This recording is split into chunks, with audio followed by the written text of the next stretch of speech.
소개받은 김태식이라고 합니다. 지금 연합뉴스 K컬처 기획단이라고 그런 조직이 있는데 거기 지금 단장을 하고 있습니다. K컬처 기획단이 뭐 하는 데인가 하면 한류 관련이 있죠. 한류 관련을 해서 뉴스 콘텐츠도 만들어서 이래저래 또 그걸로 갖고 세계를 상대로 해서 한류로 상품을 좀 이렇게 장사도 좀 하고 그다음에 또 관련 문화 사업도 좀 하려고 하고 있습니다. 저희들 신생 조직이기 때문에 아직은 암중 모색하는 단계고 사실은 잘 모르겠어요. 잘 모르겠는데 지금 막 버벅이면서 이래저래 하고 있습니다. 제가 잡은 건 이겁니다. 선도산이 과연 무엇이냐라고 했을 때 신라 천년왕궁을 뒷받침한 바로 모태다 이겁니다. 그러면 과연 어떤 점에서 남산도 있고 명환산도 있고 낭산도 있고 저 뒤쪽에 보면 금강산도 있고 한데 토암산도 있고 한데 그럼 과연 어떤 점에서 이 선도산 자체 이 해발 300m밖에 안 되잖아요.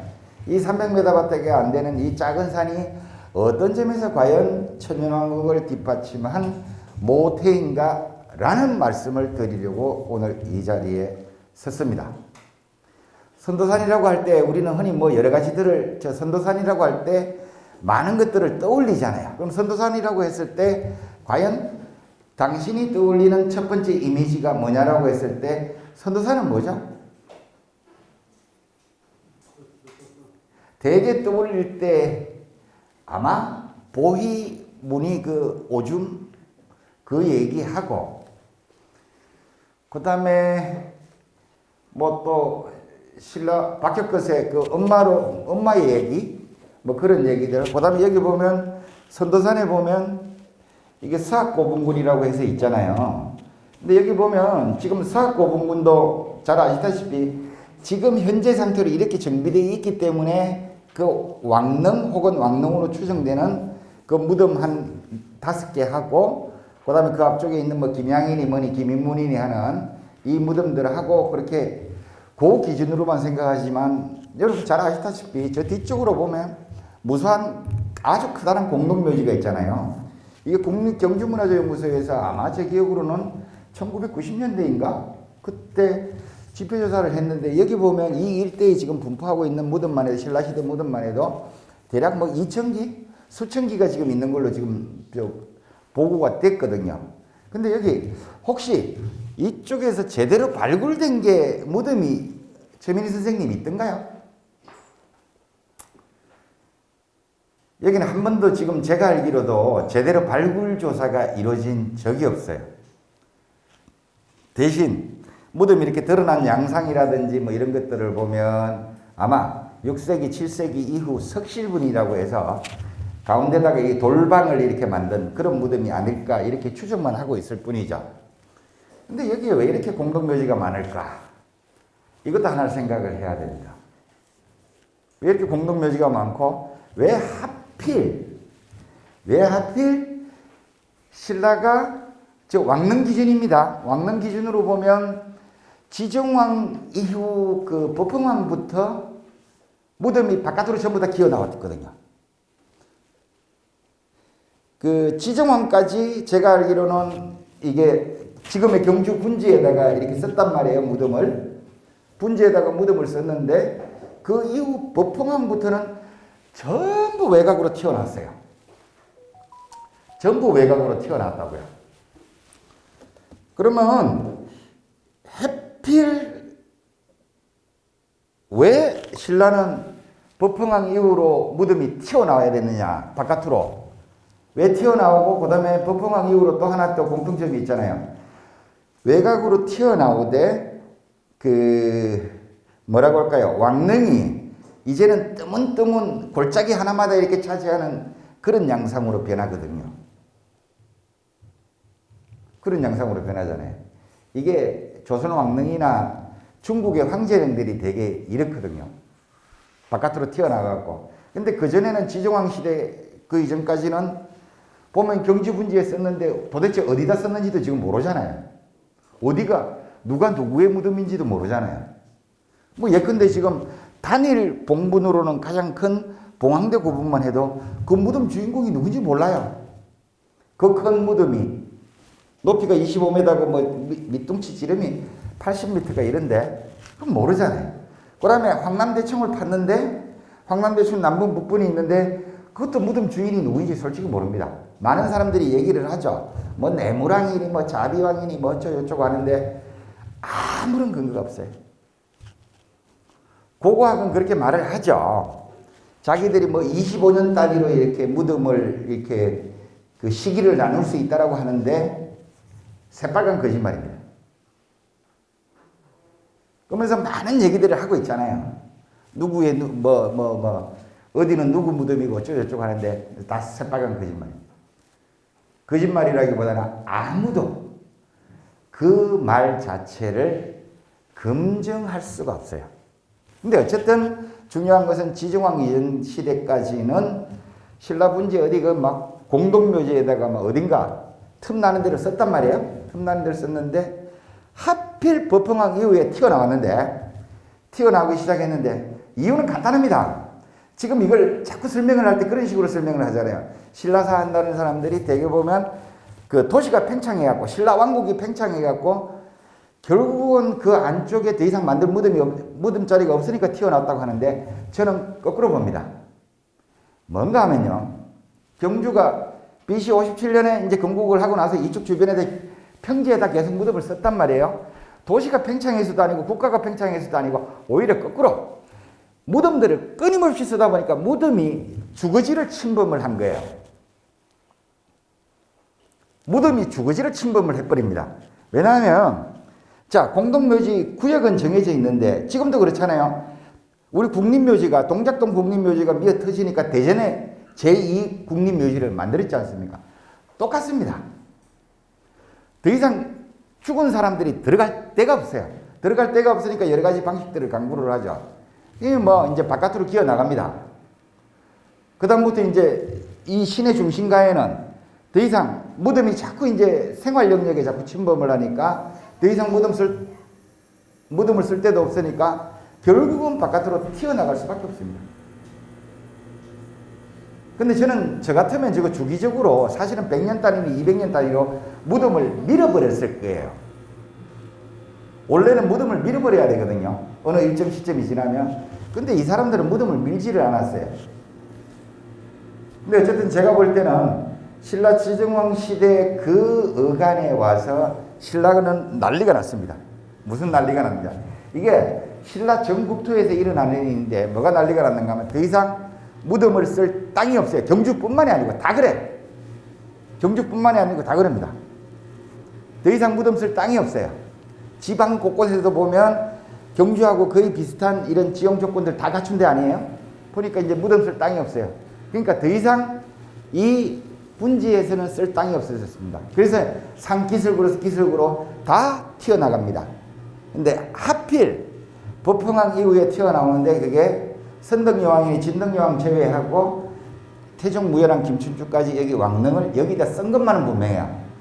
저기 봉분들 주인공이 누구인지에 대해서는 말이 많잖아요. 말이 많은데 그것도 아무도 모릅니다. 태종무열왕만 해도 유일한 신라 무덤들 중에서 그 주인공이 밝혀진 유일한 무덤이라 그러는데 솔직히 태종무열왕 무덤이 제일 앞에 있는 그거라는 증거 있어요? 없어요?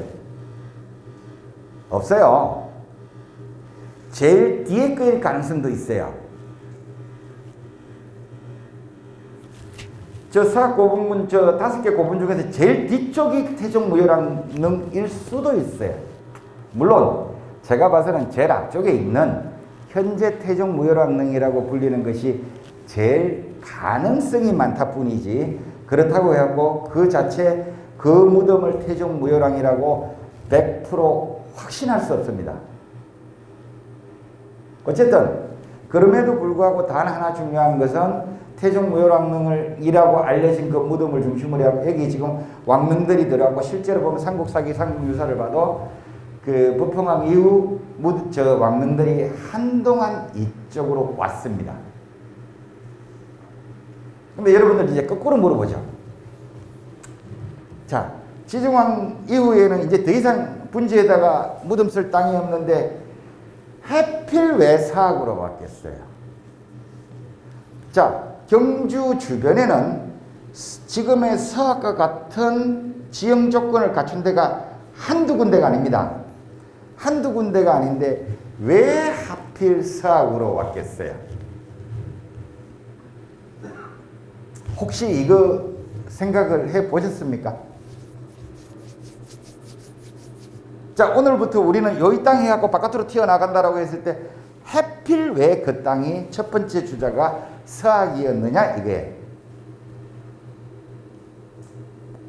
바로 여기에서 이 선도산이라는 게 특히 신라사에서 차지하는 비중이 드러난다라고 저는 보고 있어요. 왜 하필 서학인가 선도산인가 하는 것은 뒤에 말씀드리기로 하고, 그 다음에 오늘 제가 여기다가 뭐 원고에도 못 담았고 뭐 그 얘기가 있는데, 저는 제가 나중에 이 말씀 드린다고 해갖고 맨날 까먹어요. 맨날 까먹는 게 있는데, 나중에 혹시 끝날 때쯤 돼갖고 제가 또 까먹고 말씀을 안 드리면 그 얘기 한다 그랬는데 왜 안 하느냐고 좀 한번 여쭤봐 주세요. 선도산을 가려면 그러면 어떻게 해야 되는지 활용 문제가 있어요. 그래서 그 문제도 제가 생각나는 게 뭐 거창한 건 아무것도 없습니다. 거창한 건 아무것도 없지만 그 문제도 한번 생각을 해 봤으면 싶습니다. 자, 이육사 선생의 광야라는 시입니다. 저 광야가 1945년에 썼어요. 이육사 선생이 대구가 고향이던가요? 안동인가요? 근데 이 양반이 이 시가 광야라는 시가 묘해요. 보면 뭐 까마득한 날에 하늘이 처음 열리고 어디 다구는 소리 들렸어요. 이 양반 신라 얘기하고 있어요. 경주 얘기하고 있어요 지금. 박혁근의 그다음에 기말지 얘기를 하고 있다고 이 양반이. 그다음에 뭐 우르륵 내려가고 다시 청구 뒤에 백마 타고 오는 초인이 있어갖고 난 그 사람 기다릴란다 뭐 이런 내용 아니에요. 근데 이 양반이 이육사 선생이 경주 왔다 갔다 했어요? 저는 이 양반 행적을 조사를 못했어요. 근데 이거는 이 광야라는 시 너무나 잘 알려진 시인데, 저는 두 가지 그림자를 봅니다. 하나는 니체의 그림자를 보고 하나는 바로 경주의 그림자를 보는 거예요. 이 뭐 초인이 나타나갖고 이 세상을 뒤집어 엎어주기를 바라는 거 아니에요. 초인, 슈퍼맨 아닙니까? 어벤져스가 다시 이 지구상에 출현을 해서 이 세상을 뒤집어 엎어버렸으면 그걸 바로 천지개벽이라고 합니다. 천지개벽하는 세상을 꿈꾸는데 그 혁명화를 꿈꾸는 거예요. 혁명화의 등장. 근데 그 혁명화가 백마 타고 온다 그랬어요. 백마 타고 온다 그랬다고요. 그러면 여기는 이 초인이라고 하는 거는 니체가 말하는 바로 자라투스트라는 이렇게 말했다 그럽니다. 근데 이때 이 양반이 한참 이런 시 활동하고 이럴 때 니체 바람이 불었거든요. 그래서 프리드리히 니체한테서 굉장히 영향을 많이 받은 느낌이 있고, 그 다음에 그럼에도 불구하고 이 사람은 천상 한국 사람이야. 근데 그 모티브를 어디서 따왔는가 하면 바로 신라 건국신화에서 따왔습니다. 신라 건국신화에서 따왔어요. 똑같아요 사실은. 이 양반이 바로 그 얘기를 하고 있습니다. 박혁끝의 기말지 얘기를 하고 있어요. 자, 이게 백마입니다. 백마가 묘해요. 하필 왜 백마인지.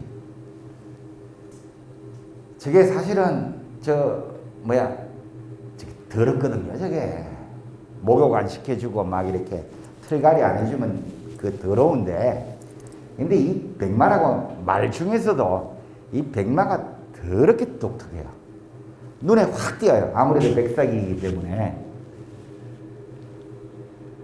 그래서 이거 보시면, 근데 저기 오른쪽에 보시면 이 백마가 유독 눈에 띈다는 걸 알 수 있어요. 그래서 여러분 영화 황산벌 그 기억나시죠? 황산벌 보면 거기에 김유신으로 정 누구죠? 걔가 나오고 그 계백으로 저게 나왔잖아요. 저 누구죠? 그 박중훈이 오천결사대 그 출전하면서 병사들하고 뭐 마시는지 어떤 의식 하시는지 혹시 기억나세요? 영화 황산벌에서 계백이가 자기 마누라하고 처자식 다 때려 죽이고 군사들하고 이제 백제의 명운을 건 뭐 결사대를 이끌고 5천 명을 이끌고 김유신하고 한판 붙으러 갑니다. 한판 붙으러 갈 때 한판 붙기 전에 그 영하 황산벌에서 저걸 해요. 하나의 그 자기 병사들하고 의식을 하는데 놀랍게도 백마의 목을 따놓고 백마의 목에서 나오는 피를 갖다가 입술에 쳐바릅니다. 혹시 유튜브 같은 데 나중에 찾아보시면 나옵니다. 근데 삼국상이나 사기나 삼국 유사에서는 그 계백이가 이런 의식을 했다라는 기록은 제가 알기로는 없어요. 제가 알기로는 없는데 그걸 작가가 감독이 갖다 넣었어요. 그 어디에서 갖다 넣었는가 하면 제 느낌에는 그래요.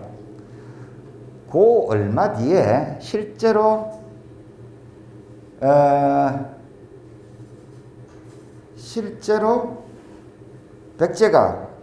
신라가 백제를 멸망시키고 그때 고구려도 멸망을 시켰나 시키기 전인가 할 때 이미 김춘추는 죽고 없고 그 문무왕 김범민이 제위하던 시대인데 아니 백제 철천지 원수 백제를 갖다가 때리잡아 부셔버렸는데 이게 당나라가 골 때리거든요.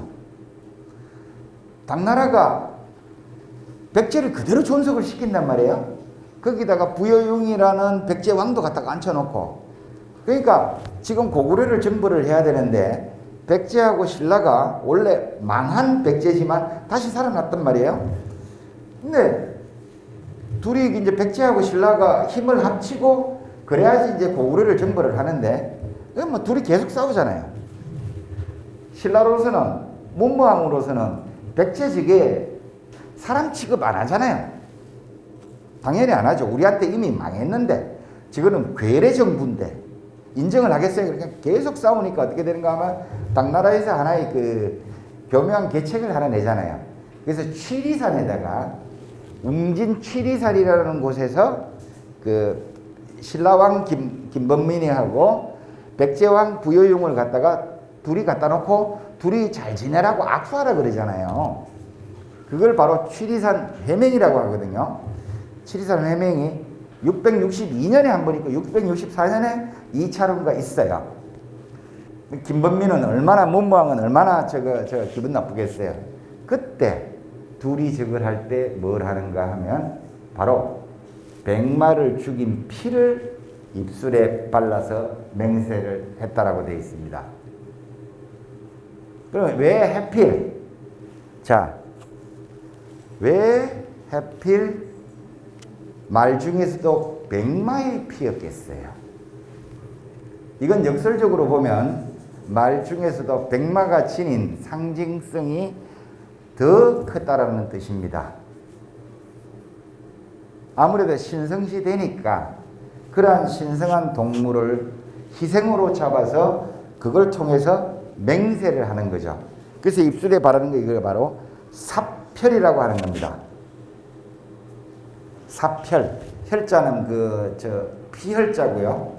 삽은 이렇게 찍어 바를 삽자예요. 한자가 좀 어려운데.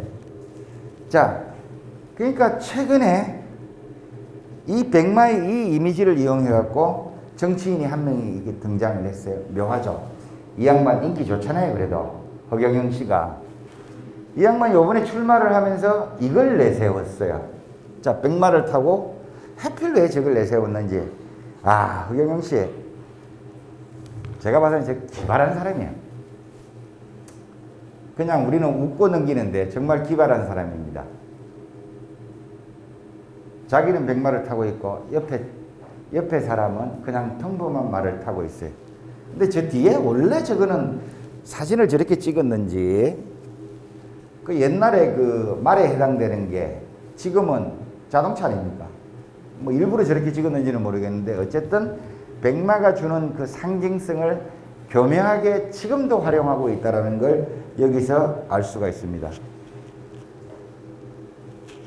자, 아까 그 이육사 선생 그 광야라는 시를 말씀을 드렸는데 그거 보면 이건 뭐 너무나 잘 아는 얘기죠. 박혁것의 탄광신화입니다. 박혁거세 탄광신화인데 앞에 삼국사기에는 보면 간단해요. 아무래도 삼국사기가 김부시 선생이 좀 이렇게 유교적 합리주의 뭐 어쩌고저쩌고 해갖고 많이 잘라내 버렸습니다. 많이 잘라내고 다 추려버리고 조금만 딸랑 남겼어요. 그 다음에 이제 상대적으로 보면 삼국유사에 보면 좀 자세한 기록이 나오는데 여기 이렇게 돼 있어요. 자, 박혁거세가 이렇게 태어나는 순간을 이렇게 보고 있습니다. 자, 나전거기에서 태어나셨잖아요. 태어났는데 이 박혁거세는 하늘에서 떨어졌어요. 하늘에서 떨어졌어요. 하늘에서 떨어졌는데 이 박혁거세는 나중에 보게 되겠지만 박혁거세 역시 전형적인 건국신화의 영웅당처럼 아버지가 없어요. 전형적인 건국신화의 아버지들은 딱 패턴이 있습니다. 일단 아버지가 없어. 애비 없는 자식이에요. 애비 없는 자식. 근데 엄마는 있어요. 골때려요. 다 그래, 다 그래. 아버지를, 그래서 저는 이걸 아버지 죽이기라 그러는데, 살부라 그래. 죽일 살자에다가 아버지 부자를 써갖고, 이 살부 신화의 전형적인 패턴을 보이고 있습니다. 지금 세상의 모든 영웅단들이 다 그래. 아버지는 없어요. 아버지는 없고, 다 아버지를 없는 것으로 죽여버리고, 엄마만 살려놓습니다. 이 박혁거세도 실제로 그렇습니다. 그 박혁거세의 엄마가 바로 이 선도산에 주석하는 바로 사서부인이라는 사람입니다. 이 사서부인이 바로 여기 이쪽의 신이에요. 선도산 신입니다. 고주몽도 그렇고 다 그래. 당군 할배도 그래. 다 그래. 근데 왜 그렇게 아버지를 죽여버리겠어요? 생물학적인 아버지를 왜 죽이겠어요? 구도 간단합니다. 천자를 만들기 위한 구도입니다.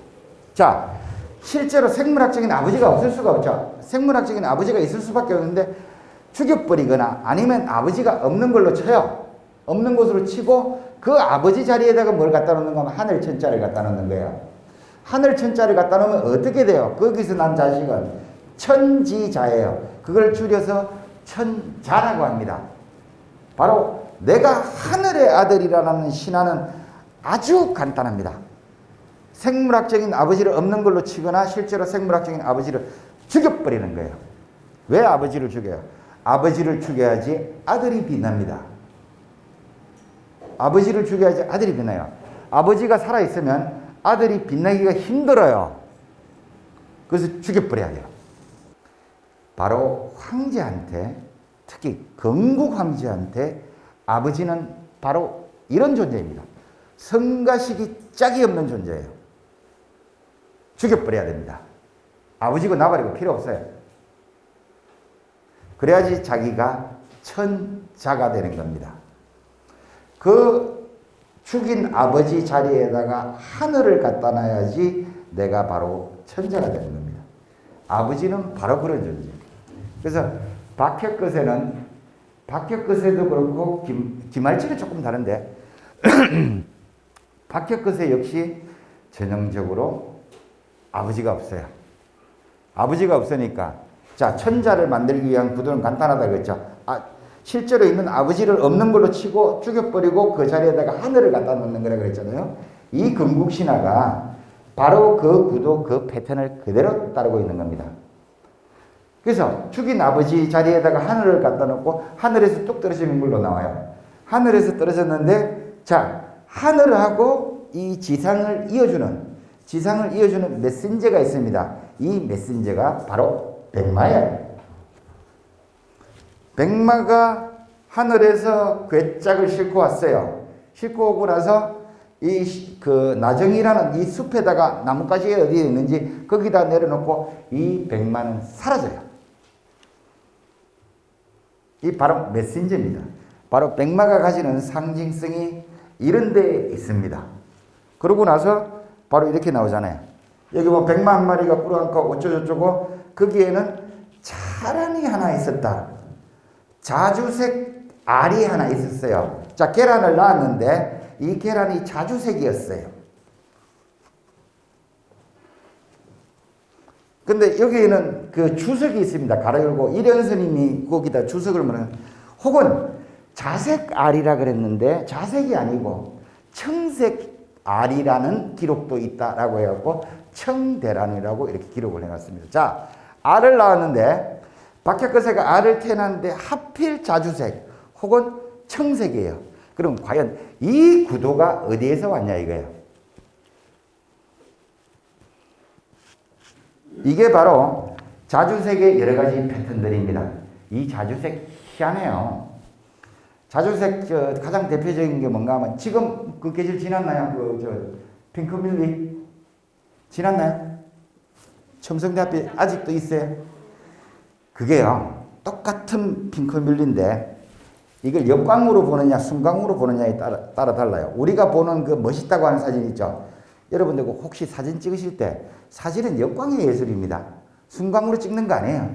역광으로 찍어야지 그 빛깔이 드러나는데 바로 그게 자주색입니다. 그 묘해요. 그 색깔이. 그 다음에 맹문동 있죠. 맹문동 여기 그 황성공원 가면 그 풍경이 잘 펼쳐지는데 그거 한번 봐봐요. 특히 언제 때 봐야 되는가 하면 역광으로 저쪽에서 해가 소나무 숲으로 이렇게 쫙 이렇게 흘러들 때 맹문동 쫙 피어있는 모습 보십시오. 이거는 환상입니다. 자주색이 가지는 상징성이 바로 여기에 있어요. 자주색이 가지는 상징성이 바로 거기에 있습니다. 황성공원의 맹문동이 필 때 햇빛이 저쪽에서 들어올 때 소나무 숲 사이로 딱 타고들 때 그 맹문동 꽃하고 어우러진 그 자주색을 봐야지 바로 자주색이 가지는 상징성을 여실히 알 수가 있습니다.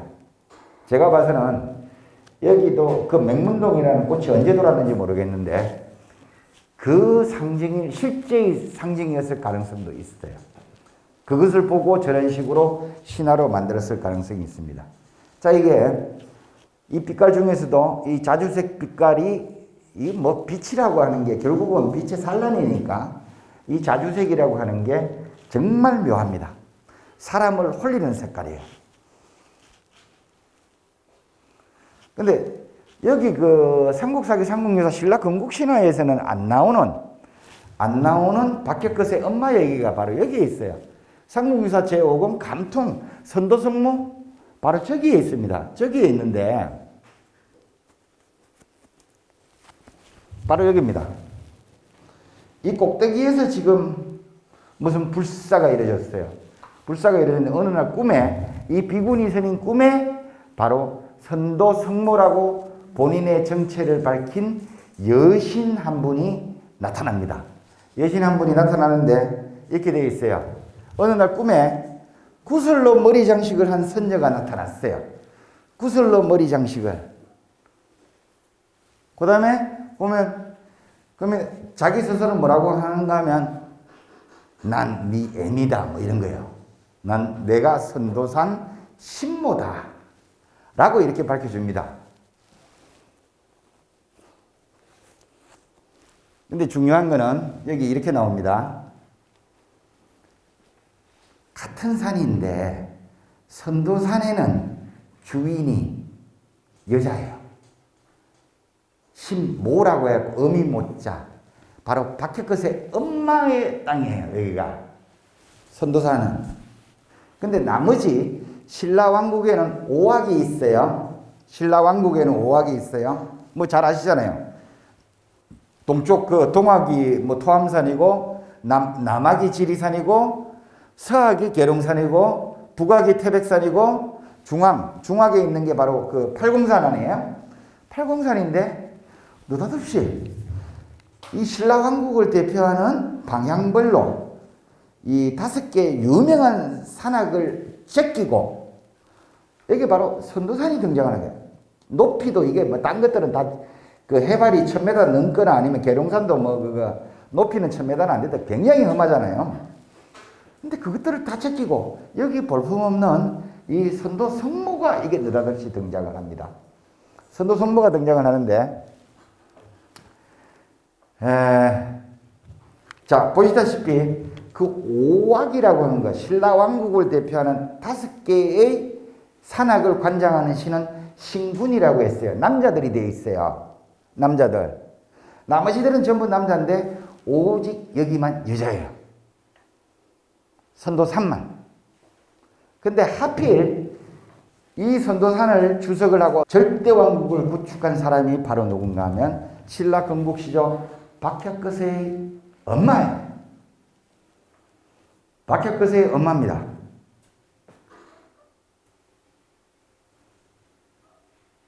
신라의 창업주는 박혁거세지만 그 박혁거세를 있게 한 절대 지조는 바로 사소라는 엄마입니다. 제가 말씀드린 천년왕국 그 모태로서의 선도산 맞잖아요. 신라왕국의 출발은 선도산입니다. 이 선도산의 위치를 요 조그만한 해발 350m인가? 뭐 그 정도밖에 안 되는 요 작은 산이 신라사에서 한국 고대사에서 차지하는 위치는 이처럼 막강합니다. 거대한 뿌리입니다. 신라라는 왕국의 자궁입니다. 여기 그 사소라는 그 박혁거세 엄마에 대한 이런 얘기들이 쭉 이렇게 나와요. 이름은 사소였다고 하고 이 양반이 원래는 중국에서 왔다라고 돼 있어요. 뭐 이건 항용 쓰는 수법이죠. 중국 황제의 딸이라고 이렇게 나오는데, 자, 이 사소라는 여자가 원래는 중국 황제의 딸인데 이 동쪽으로 여기 신라 쪽으로 여기 경주로 여기 왔어요. 여기 왔을 때 이제 이 아버지가 황제가 이제 딸이 궁금할 거 아니에요. 딸이 궁금한데 이 메신저로서 황제가 사소라는 자기 딸한테 소식을 물을 때 뭐가 왔는지 한번 봐주세요. 소리개라고 되어 있는 솔개입니다. 그냥 그 수리봉이 같은 독수리 종류예요. 새를 메신저로 썼어요.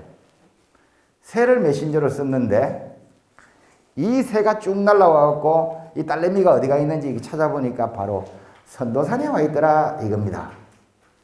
이게 바로 선도산. 이 사서부인하고 사서부인의 소식을 전달하고 주고받는 게 바로 수리 부엉이 종류, 뭐 독수리 종류의 맹금류라는 거 하나 기억을 해 두시고, 이 때문에 산 이름을 서연산이라고 했다고 나와요. 이 선도산은 2층이 여러 개잖아요.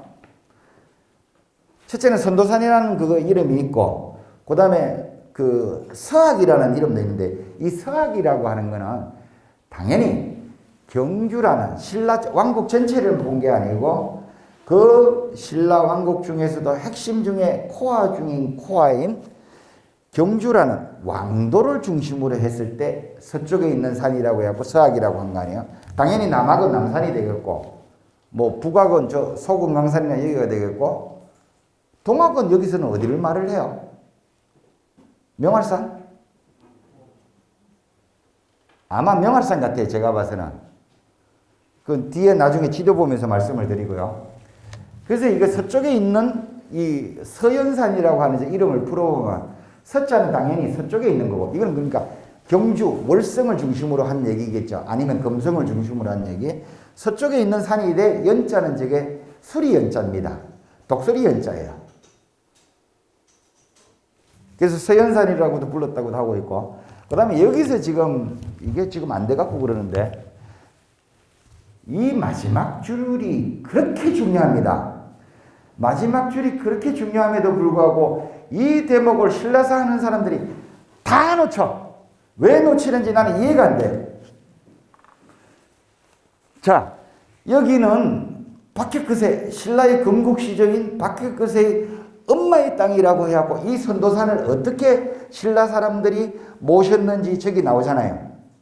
자, 신모는 오랫동안 이 산에서 선도산에서 살면서 나라를 지키니 신령스럽고 이상한 일이 매우 많았다. 이 때문에 나라가 세워진 뒤로 항상 삼사의 하나로 삼았고 그 차례도 여러 망 위에 있었다라고 되어 있는데 저 망이라고 하는 것은 산에 대한 제사입니다.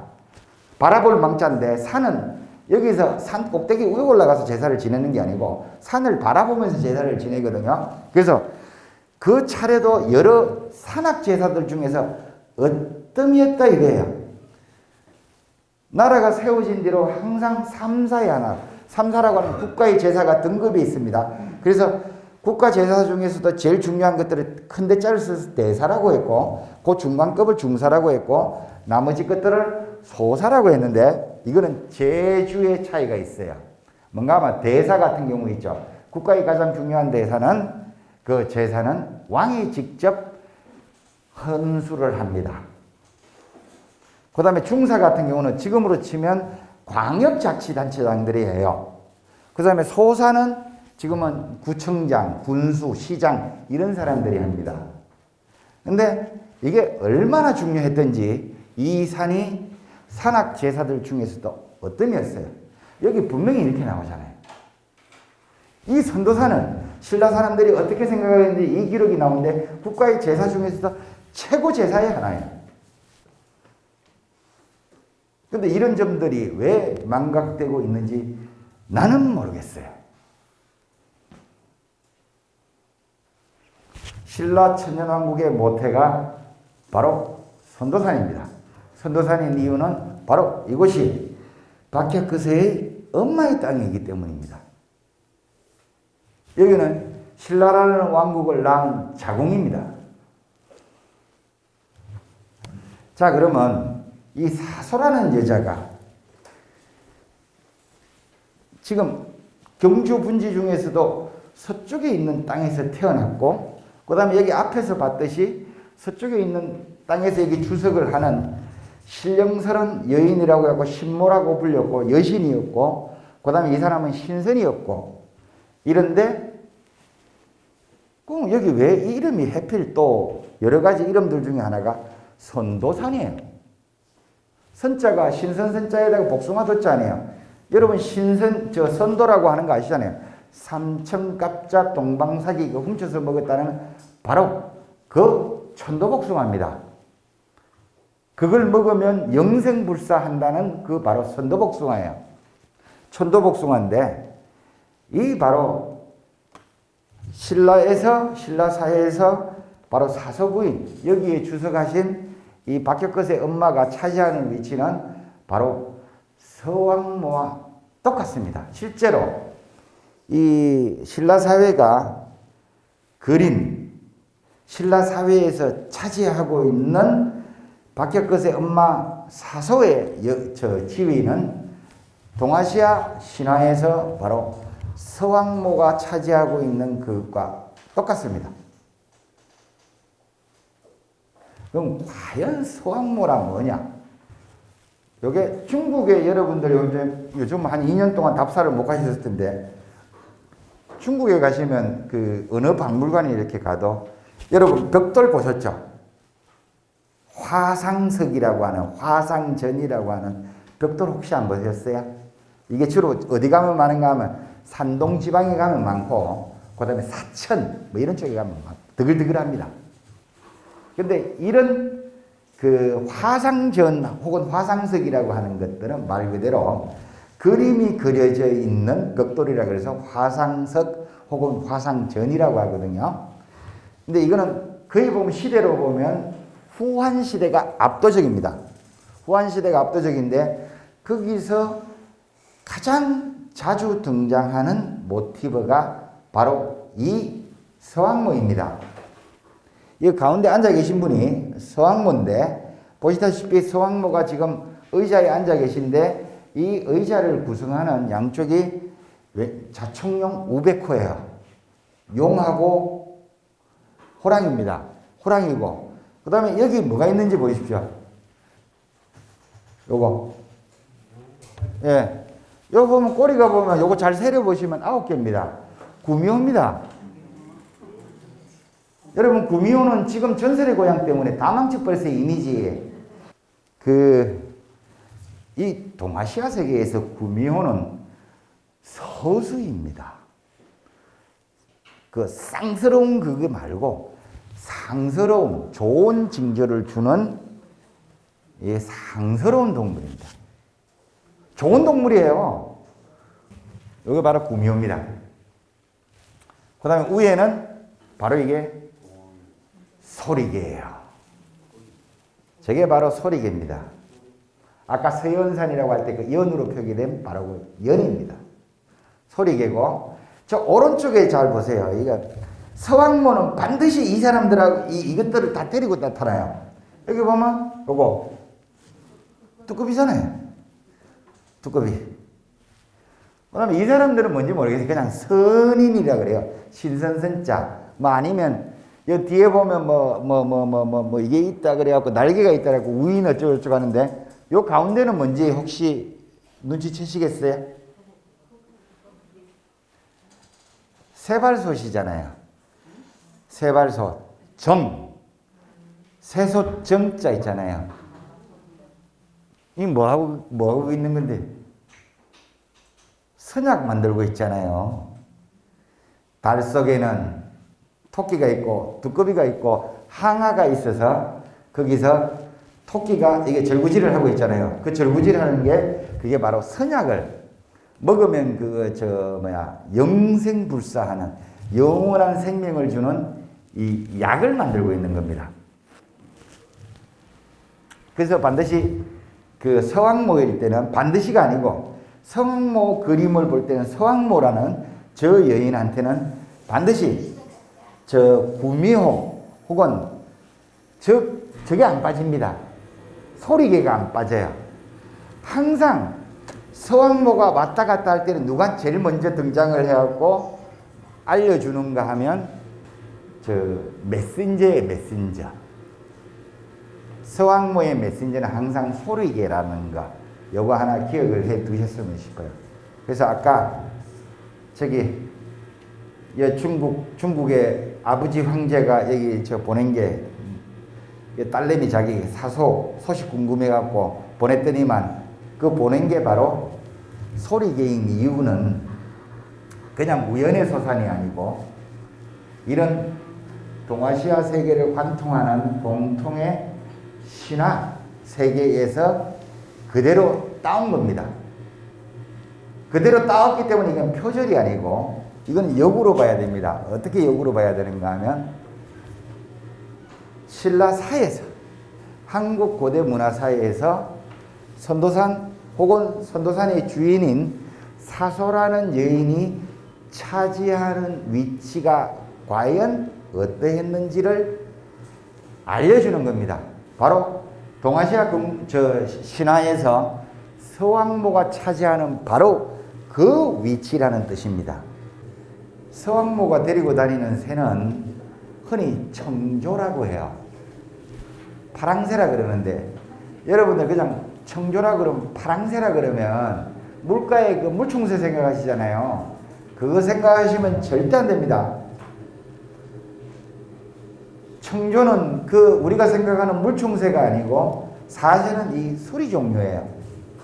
수리 종류인데 색깔이 청색이라 그래서 청조라 그러는데 반드시 수리 종류라는 걸 기억을 해 두셨으면 좋겠어요.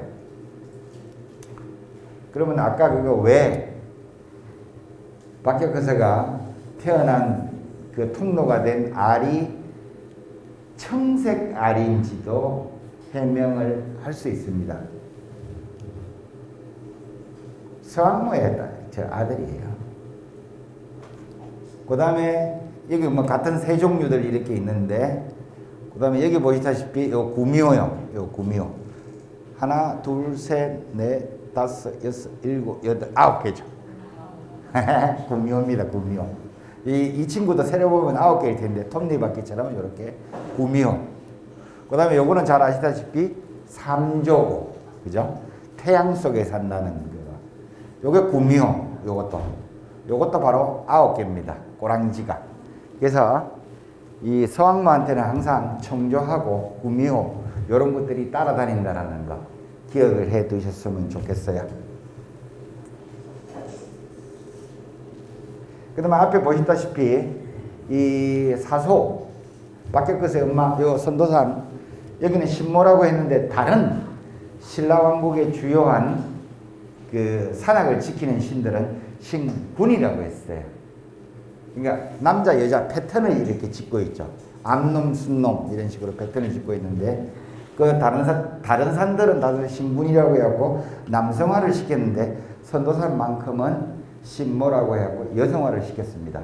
바로 여자신이 살고 있는 산입니다. 그 다음에 아까 보셨다시피 이 창업주의 엄마기 때문에 신라 왕조, 신라 국가에서는 최고 대우를 했습니다. 그 다음에 바로 선도사는 이 신모라고 하는 것은 바로 서왕모의 또 다른 버전이고, 그 다음에 이 선도산이라고 하는 것은 바로 중국 신화에서는, 우리 흔히 중국 신화라고 그러는데 저는 중국 신화라고 안 그래요. 동아 신화라고 하는데 동아시아 신화에서는 바로 곤륜산이라고 하는 겁니다. 여러분도 곤륜산 하니까 실제로 지금 곤륜산이라는 이름이 붙어 있는 산이 중국에 있잖아요. 중국에 있는데 그 실제 산은 아닙니다. 원래 곤륜산이라고 하는 것은 상상 속의 산이고, 중국에서도 지금 현재 중국 서쪽 끝에 있다 그래갖고 곤륜산이라고 부를 뿐입니다. 그 다음에 이런 아까 그 모티브들 있잖아요. 서왕모가 대표하는 이 모티브들, 뭐 청조, 그 다음에 삼조고, 뭐 이런 것들이 언제부터 이렇게 등장을 하는지 이렇게 보면, 여러분 이거 많이 보셨죠? 그 마왕태, 중국의 그 마왕태라는 무덤이 있잖아요. 중국 장사국이라고 해서 중국 한나라 때, 아까 말씀드린 항고조 유방이 나라를 세웠을 때 그 중앙만 자기가 직접 다스리고 그 변경은 다 그 제후들한테 주잖아요. 제후들한테 주는데 이 지금의 중국 호남성 일대에는 장사국이라는 저기 나라가 있었는데 그 나라를 주는데 그 나라에서 성상을 지냈던 사람이에요. 성상을 지냈던 사람인데 그 일가족 묘가 발굴이 되는데 그 일가족 묘에서 T자형 명정이라고 해갖고 이거는 저 무덤 관 위에다가 이렇게 덮어놨던 거야. 관 위인지 관 안쪽에 위인지 어쨌든 시신을 덮었던 뭐죠? 비단 그림이에요. 비단 그림인데 이게는 요거 상단부예요. 중앙부하고 상단부인데 이 밑에도 또 있습니다. 이게 전체 그림을 보여드렸으면 좋을 텐데 어쨌든 요거는 3단으로 구성이 됩니다. 요 밑에 지금 빠져 있는 부분은 수생세계, 그러니까 그 지금 우리가 살고 있는 땅보다도 땅 밑에의 세계, 수생세계고 요거는 생전의 세계고 요거는 천상의 세계인데 여기 보시다시피 삼조고가 있다는 건 태양을 뜻하는 겁니다. 근데 이거 잘 보시면 이게 다리가 두 개예요. 그래서 2조고인데 사실은 저게 2조고인데 결국은 다리가 두 개인지 세 개인지 중요하지는 않습니다. 저게 결국은 3조고인데 나중에 가면. 그래서 이 태양 속에 요 까마귀가 하나 들어가 있습니다. 이게 중국 한나라 때고요. 그 다음에 이게 일본 열도로 가면요.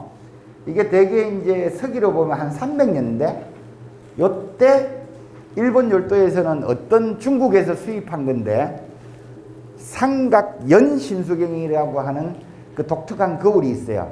그 거울이 중국에서 수입한 것들인데 그 거울에 등장하는 문양들이에요. 그 삼각연 신수경에 대해서는 뒤에 조금 자세히 말씀드리기로 하고 여기 그림을 보시면 여기 지금 잘 안 드러나죠? 아이고 죄송합니다. 제가 그림을 좋은 걸 갖다가 골라서 왔어야 되는데 어쨌든 여기 보면 요게 서왕모고 요 반대편에 남자가 있어요. 서왕모는 여자이기 때문에 이 사람도 처음에 등장을 할 때는 처음에 신화에 등장을 할 때는 단독으로 등장을 합니다.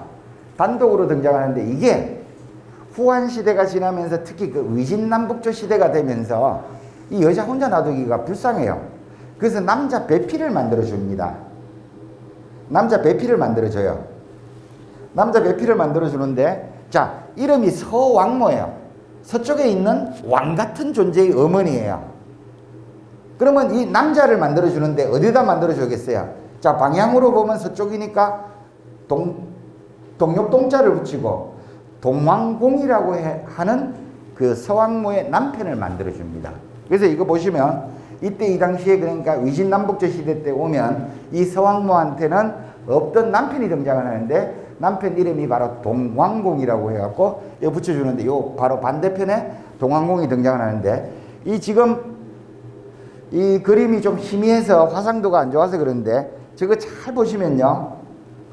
이게 대개 보면 제작 연대로 보면 230년대 40년대 요때예요. 서기 230년, 40년. 그러니까 신라로 치면 미추왕? 뭐 이 정도 때예요. 이게 일본 열도에서 나오는 겁니다. 한반도가 아니고. 놀랍게도 이 그림을 보시면 부처예요. 부처예요. 희한합니다. 여러분 믿기지가 않죠? 서기 3세기에 일본 열도에 부처 그림이 등장을 한다? 무슨 귀신 신나라 까먹는 얘기 한다 그러는데 사실은 부처가 나와요. 저 때는 중국에서도 부처가 그렇게 크게 유행을 하지 않을 때인데 저때 나옵니다. 제 추정으로는 불교는 북쪽에서 히말라야 산맥을 넘기도 했지만 사실은 남쪽 해상 실크로드를 통해서 들어오기도 하거든요. 그래서 중국에서 보면 불교가 일대 바람이 불 때는 언젠가 하면 삼국시대 오나라 때가 가장 극성을 하기 시작합니다. 그래서 여러분 삼국지 읽어보시면 거기 보면 오나라 역사를 부분을 보면 이미 부처에 대한 신앙 열기가 엄청났다고 그게 나옵니다. 제가 봐서는 중국 남쪽을 통해서 해상 실크로드, 지금의 광동성 광주라든지 절강성 복건성 일대의 해변을 통해서 들어온 불교 문화가 놀랍게도 일본 열도로 기어갑니다. 여러분 믿기지 않죠? 일본의 불교는 우리가 전해줘야 되는데 이미 3세기 때 부처 모티브가 들어가요. 이게 참 골 때립니다. 근데 지금 일본도 골 때리죠. 저걸 어떻게 해명을 할 거예요? 분명히 부처 그림인데 부처 그림 아닌 것 같기도 하고 막 이러거든요. 제가 봐서는 들어갔어요. 불교는 이미 3세기 때 일본 열도로 기어 들어가고 그 전에 한반도에도 들어왔어요. 자꾸 우리가 소수리망 뭐 침유왕 뭐 이 얘기들 하는데 웃기는 얘기예요. 그 전에 이미 들어왔습니다. 자, 일본 열도에 들어왔는데 이미 서왕모라는 패턴이 일본 열도에서 유행을 하고 있어요. 물론 이거는 단순히 물건만 들어왔기 때문에 서왕모라든지 부처로 상징이 되는 저 문화가 송내까지 안 들어왔다고도 할 수도 있죠. 근데 여러분들 지금 잘 생각을 해보세요. 자, 어저께인가 그저께인가가 할로윈 데이였죠. 할로윈 데이였어요. 자, 이게 몇 년 전만 해도 우리 할로윈 데이를 뭐라고 했는가 하면 저 서양 귀신에 미친놈의 인간들 막 이랬다고요. 욕을 기립다 해줬는데 할로윈 데이는 이제 대세를 거스를 수 없어요. 대한민국 명절로 자리 잡았어요. 여러분들 뭐 선생님들 그 연세 좀 지긋이 저보다 더 드셨으니까 할로윈 데이 그러면 막 신경질부터 나시잖아요. 저 새끼들 막 호박 이런 거 막 뒤집어 쓰고 어쩌고저쩌고 하는 게 용납을 못 하시잖아요. 근데 놀랍게도 이게 해가 가면 갈수록 할로윈 데이는 거대한 문화현상으로 지금 쓰나미처럼 지금 번지고 있습니다. 이 할로윈 데이 바람을 부는데 결정적인 역할을 하는 게 놀랍게도 오징어 게임입니다. 이 오징어 게임하고 지금 할로윈 데이가 결합을 해갖고 전 세계적으로 난리가 났어요. 바로 이겁니다. 문화라고 하는 게 단순히 그 물건만 가져오고 패턴만 가져온다라는 것은 있을 수가 없어요. 제가 봐서는 이거 부처 그림은 그렇다 치고, 자, 부처가 아닐 수도 있다라고 치고, 이 서왕모의 문양을 소비하는 문화가 서기 200년대 일본 열도에 가 있어요. 여러분들 일본 그러면 막 왠지 모르게 우습게 보잖아요. 일본 열도 무섭습니다. 문물은 반드시 한반도를 거쳐서 갔다고 이렇게 착각들 하는데 아니에요. 직수입될 가능성도 얼마든지 있고요. 근데 저 문물들 보면요, 일본의 고분 시대 뭐 이런 것들 있잖아요. 이 문물들 보면 솔직히 휘황찬란합니다. 우리가 항상 앞섰다라고 막 우리가 전해줬다라고 하는데 일본 문물들 보면 동시기 때 이게 비교를 해보면 정말 놀랄 노차예요. 그 다음에 자, 톡 까놓고 말하죠. 한반도 삼국시대 문화를 얘기를 할 때 항상 신라를 붙일 때 가장 후진적인 국가라고 이렇게 붙이잖아요. 발전 속도가 가장 느렸다고. 그렇게 지금 그 국사교과서에서 그렇게 돼 있고, 자, 비교를 해봐요. 서력 기원 전후, 그러니까 지금으로부터 2000년 전 예수가 태어나던 시대의 무렵에 한반도 문화를 자, 고고학적으로 이렇게 드러난 것들 중에서 어디가 제일 앞서 있어요? 어디예요? 여기 경상도예요. 경상도가 제일 앞서 있다니까요. 농담 아니고. 문물이 비교가 안 돼. 여기 대개 2000년 전, 그러니까 서력기원 전후 신라가 건국하던 무렵, 금강가야가 건국하던 무렵에 이 한반도 문화를 비교를 하면요, 제일 앞서 있는 데가 놀랍게도 경상도 지역이에요. 놀랍게도 경상도 지역이에요. 신라가 제일 늦었다가 나중에 이제 등장한 게 진흥왕, 법흥왕 이때 오면서 이렇게 비로소 이렇게 막 커졌다고 이렇게 보잖아요. 웃기는 소리들 하지 말라 그래. 신라 적성목화품 팠잖아요. 자, 물론 그렇다고 해갖고 무덤을 크게 짓고 거기에 많이 물건을 갖다 넣었다라고 해갖고 단순히 그 시대 문화가 동시기에 다른 지역에 비해서 발전했다고는 볼 수는 없어요. 근데 거꾸로 놓고 말하면, 자, 신라 적성목화품 팠다 하면 막 어마어마하게 나와요.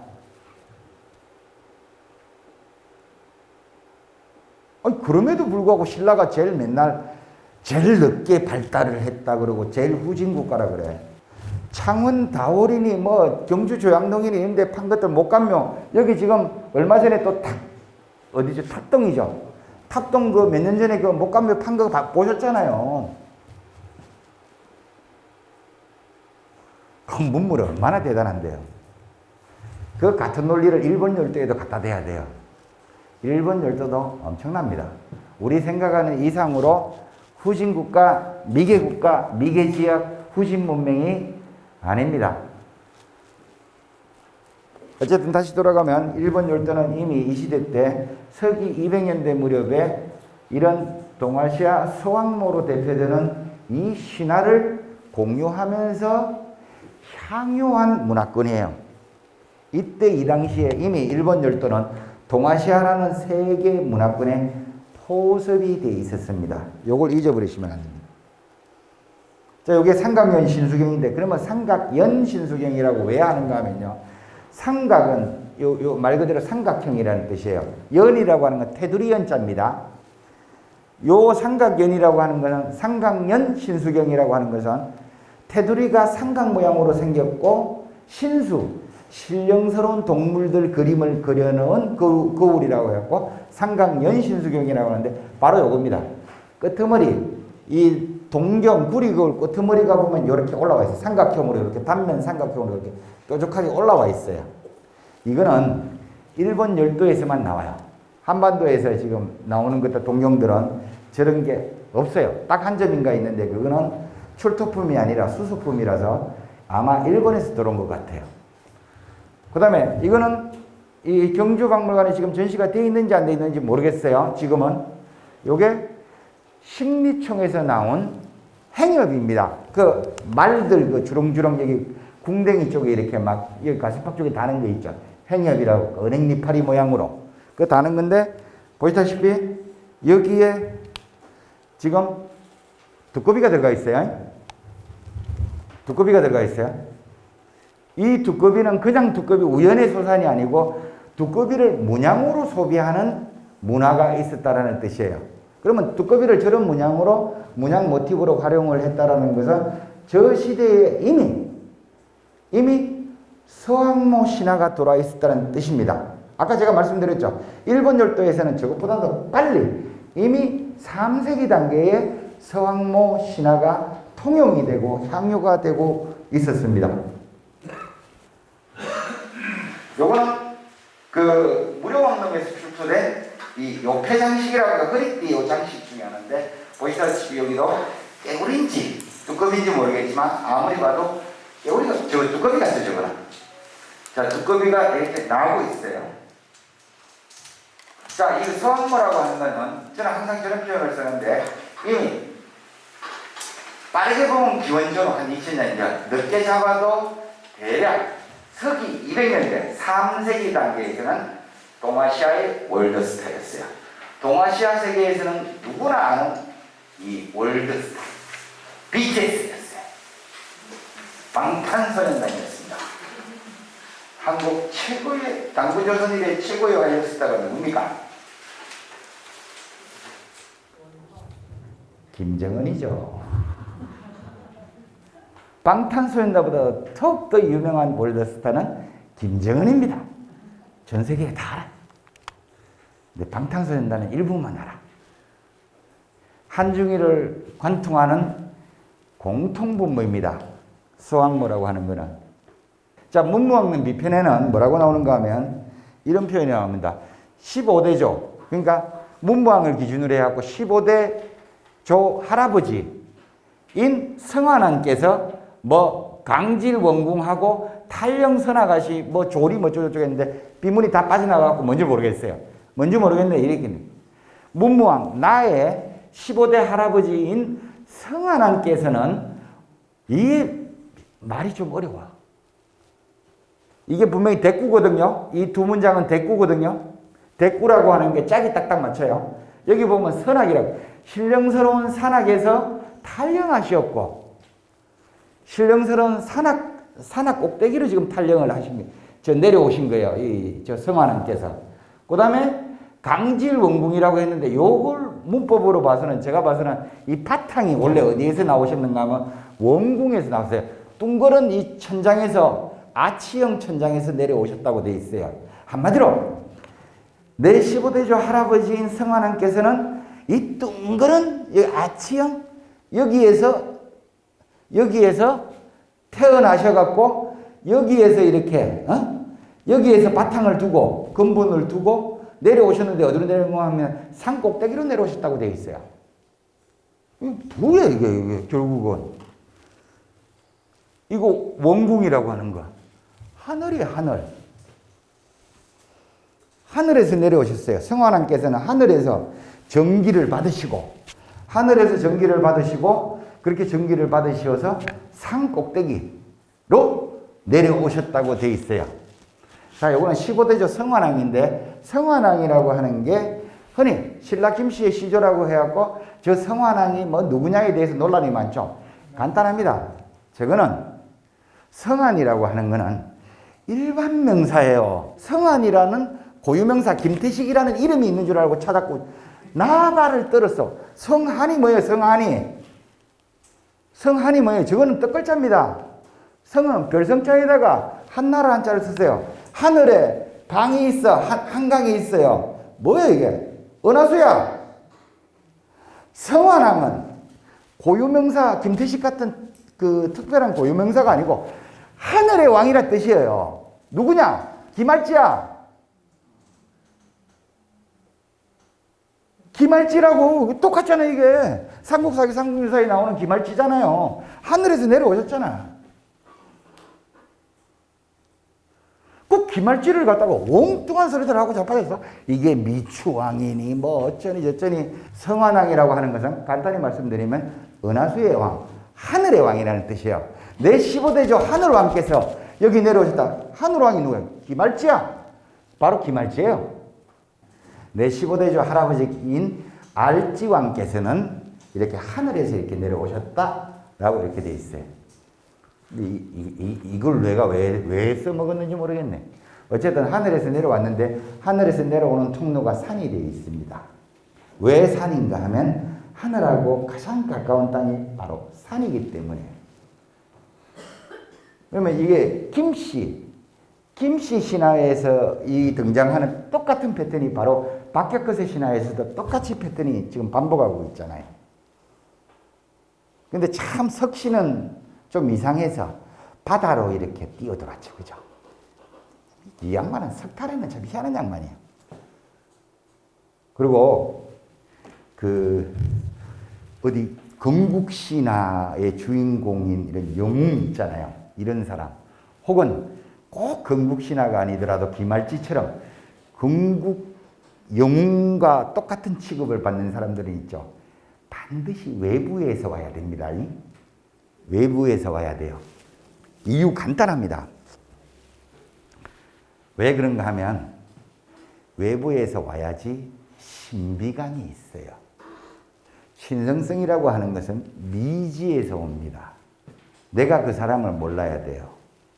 그래야지 신성성이 생깁니다. 제가 항용 예를 드는 게 바로 항고조 유방입니다. 항고조 유방이 정권을 잡았어요. 그래갖고 자기가 황제가 되었어요. 황제가 되었는데 황제가 되어갖고 막 이렇게 저걸 해봤거든요. 막 연회 같은 걸 이렇게 펼치잖아요. 잔치 같은 걸 펼치니까 문제가 생겼어요. 무슨 문제가 생겼는가 하면 이것들이 걸핏하면 황제 여기가 앉아있고 저 신하들이 양쪽에 도열해갖고 술판을 벌이는데 걸핏하면 거기서 칼을 빼내들고 막 칼질을 하더라는 거 아니에요. 힘자랑하면서. 그러니까 그 사마천이 그런 말을 합니다. 그걸 보고도 황제가 제어를 못했대요. 제어 못하는 게 빤하죠. 이유는 어떻게 제어를 합니까? 다 자기 친구들인데. 그러니까 이게 아무리 자기가 황제가 되었어도 제어를 못해요. 제어를 못하니까 돌아버리는 겁니다. 걸핏하면 자기 앞에서 칼부림 하거든요. 칼부림 와서 지들끼리 막 싸우니까 그때 무슨 손인가 하는 그 신하가 있었는데 이 사람은 담당이 저거예요. 의례 담당이에요. 그러니까 의식 담당, 이벤트 담당이에요. 지금 정권에서 탁현민이 같은 사람이에요. 이 사람이 하나 있어갖고 이 사람이 이제 드디어 나섭니다. 이 사람은 무서운 사람이에요. 어떻게 무서운 사람인가 하면 이 양반은 학자예요. 학자고 이벤트 담당이고 하기 때문에 시대를 준비를 하는데 문제는 자기가 나중에 기회가 올 때까지 참고 찾는 겁니다. 자기 밑에는 쫄개들이 다 있어요. 자기 하나만을 바라보면서 이제 승진, 출세를 바라보는 쫄개들이 쭉 수십 명씩 이렇게 있어요. 그러니까 막 밑에 제자들이 막 불만을 터뜨립니다. 스승님, 우리 지금 언제까지 참아야 되냐고. 언제까지 지금 우리 이렇게 지내야 됩니까? 라고 하니까 그 사람이 그럽니다. 지금은 전쟁 시기다. 우리가 나설 때가 아니라 그래요. 이 사람이 언제 나섰느냐. 자, 이제 천하가 평정이 되고 항우도 다 나갔어요. 나가 떨어지고 바로 이때 나서는 겁니다. 이제는 토사구팽의 시대가 온 겁니다. 자, 유방이가 한신, 두 한신 다 죽였죠. 팽월이 죽였죠. 막 노관이 죽였죠. 다 처단하기 시작합니다. 한 명씩 처단하고 나는데 나중에 결국 남는 게 이제 문제는 다 썰어버렸어요. 자기한테 위협이 될 만한 사람들, 칼부림, 무장들은 다 썰어버리고 나니까 이제 문제는 이 시대를 어떻게 다스릴 거냐가 문제예요. 그전에는 말 위에서 싸우기만 하면 됐어요. 문제는 말에서 내려야 되잖아요. 말에서 내리니까 자기는 방법을 모르는 거예요. 이때 바로 이 사람이 나타납니다. 나타나갖고 간단히 말씀드리면 이런 거예요. 저한테 시간을 좀 주십시오. 제가 이걸 바로잡겠습니다. 라고 한다고요. 그러고 나서 그 얼마 뒤에 똑같은 연회가 열렸는데 그때부터는 무기 소지가 금지가 됩니다. 궁정에 들어올 때 무기를 못 가지고 들어와요. 그 다음에 황제 앞에서는 근접을 못하게 합니다. 다 제껴놓고 황제하고 신하 사이에는 건널 수 없는 장벽을 쳐버립니다. 그때 비로소 하는 말이 유방이 이런 말을 합니다. 이제서야 내가 왕노릇하는 맛을 알겠다. 의례라고 하는 게, 이벤트라고 하는 게 그만큼 중요합니다. 그리고 제가 항상 예로 드는 게 저거예요. 자, 우리는 기본적으로 경찰이나 소방관이나 군인들이나 이런 사람들이 전쟁에서 혹은 무슨 현장에서 순직하는 경우가 많잖아요. 자, 순직해요. 순직하고 나면 반드시 어떤 일이 벌어집니까? 빈소에서는. 자, 장관이 오고 대통령이 오면 내 아들 살려내라고 멱살부터 붙잡습니다. 이게 대한민국이에요. 멱살부터 붙잡아요. 내 아들 살려내라고. 이게 통용이 되는 사회고. 그 다음에 그것을 언론이 자극적으로 생산을 합니다. 그러면서 뭘 내보냅니까? 뉴스에서는. 고골하는 소리를 내보냅니다. 고함 지르는 소리. 내 아들 살려내라는 울부심. 이런 것들을 방역을 합니다. 이것이 계속 확대 재생산되고 있어요. 여러분들 혹시 미국 보셨어요? 9.11 테러 때 거기 구조작업을 하던 소방관들이 떼죽음을 했어요. 내 아들 살려내라고 하는 부모 단 한 명이라도 있었어요? 없어요. 9.11 테러 직후에 미국이라는 사회가 걔들은 직업군인제잖아요. 직업군인 지원이 제일 많았고 소방관 지원이 제일 많았어요. 여러분 혹시 그 소방관들 그 9.11 테러 때 소방관들 장례식 보셨나요? 장중하기 짝이 없습니다. 걔들은 기본적으로 나라를 국가와 민족을 위해서 군인이 죽었다, 소방관이 죽었다, 경찰관이 죽었다 그러면 그 의식이 장중하기 짝이 없습니다. 아무도 그런 자리에서 아무리 내가 부모라고 해갖고 내 아들 살려내라고 삿대질을 할 수도 없고 곡을 할 수도 없어요. 그 자리에서는 반드시 어머니라든지 아버지들은 손수건으로 눈낌 요것만 적실 뿐입니다. 그 사회가 그래요. 무서운 사회죠. 왜? 그 장면을 보고 나도 국가와 민족을 위해서 내가 죽겠다고 나선 거예요.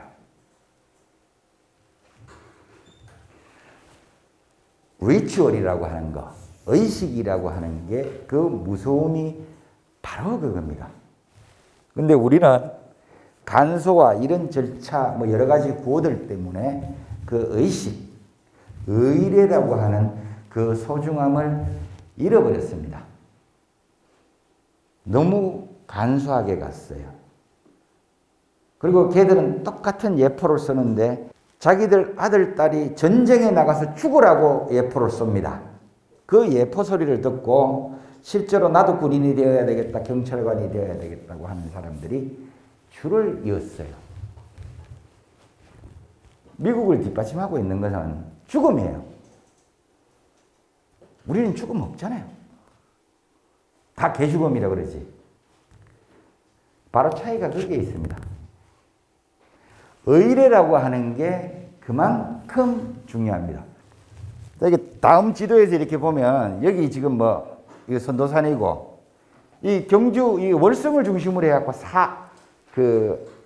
동서남북 그 신령시된 산들이요. 여기 뭐 경주 남산이고 여기 뭐 선도산은 서학이라고 한 이유가 여기에 있죠. 그다음 여기 지금 아무리 봐도 동하고 명월산 같은데 모르겠어요. 예? 낭산이요?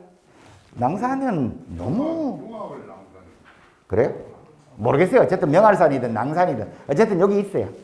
그 다음에 뭐 북쪽에 있는 소금강산이 있는데 이 신라왕국하고 비교를 할 때는 경주는 안타깝게도 중학이 없어요.